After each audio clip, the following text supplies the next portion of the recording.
এদেরকে নিয়ে কি কোনো ব্যাকআপ প্ল্যান আছে যে ওরা এখন ফেল করলো, এবার ফেল করলো, যে দেখা গেল যে এক সাবজেক্ট 2 সাবজেক্টে ফেল করেছে, তা আমি তাহলে কী করব? আমি তাকে ওই 2 সাবজেক্টে সে ফেল করেছে, তাকে কি 2 মাস পরে আবার পরীক্ষাটার জন্য আমি নিচ্ছি? আমি আমার মেকানিজমটা কি? আমি কি তাকে একবারে বাতিল করে দিলাম?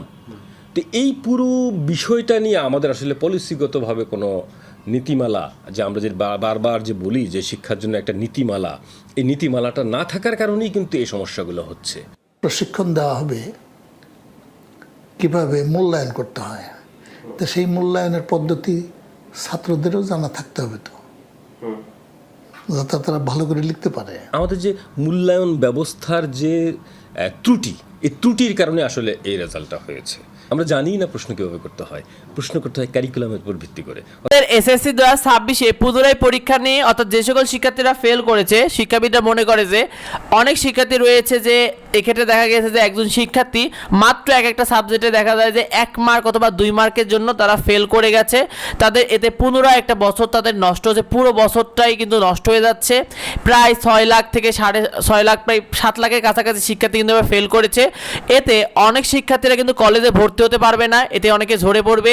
আর এবছর শোনা যাচ্ছে তোমাদের যে কলেজে যে পরিমাণ আসন রয়েছে তার 50% আসনই ফাঁকা থাকবে, যে পরিমাণ শিক্ষার্থীরা ফেল করেছে। তো এক্ষেত্রে এসএসসি 2026 পরীক্ষা নিয়ে শিক্ষাবিদরা মনে করছে যে সাধারণত যারা ফেল করেছে, তারা যে সকল সাবজেক্টগুলোতে ফেল করেছে, তাদের সেই সাবজেক্টগুলোতে আবার 2 মাসের মধ্যে পরীক্ষার সুযোগ দেওয়া উচিত। এরকম একটা ব্যাকআপ প্ল্যান তারা বলেছে যে রাখা উচিত, কারণ এত পরিমাণ আসন ফাঁকা থাকবে কলেজে, সেক্ষেত্রে তাদেরকেও একটু সুযোগ দেওয়া উচিত। আর এক্ষেত্রে নতুন মূল্যায়ন পদ্ধতির কারণে কিন্তু অনেক শিক্ষার্থী খারাপ করেছে, কারণ এবার কিন্তু তোমাদের খাতা দেখার জন্য শিক্ষকদেরকে ট্রেনিং পর্যন্ত করানো হয়েছে। এই নতুন মূল্যায়ন পদ্ধতির কারণে তোমরা অনেকে খারাপ করেছো। তো শিক্ষা মন্ত্রণালয়ের সিদ্ধান্ত দেখো, পূর্বে শিক্ষা উপদেষ্টা অয়দুদ্দিন মাহমুদ তিনি কিন্তু সাপ্লিমেন্টারি পরীক্ষা নিয়ে পরিকল্পনা নিয়ে কথা জানিয়েছিলেন। তিনি যখন এসএসসি 2025 আগে তখন কিন্তু বলা হয়েছিল যে সাপ্লিমেন্টারি পরীক্ষার বিষয় নিয়ে যারা খারাপ করেছে, কারণ এই পদ্ধতিটা কিন্তু শুধুমাত্র আমাদের দেশ নয়, পার্শ্ববর্তী ভারতেও রয়েছে। আবার আমাদের দেশে অনার্সেও কিন্তু এই সিস্টেমটা রয়েছে। এই সাপ্লিমেন্টারিতে পরীক্ষায় খারাপ যারা করে তারা 2 মাস পরে বা কিছুদিন পরে পরীক্ষার সুযোগ পায়, এই বিষয়টা।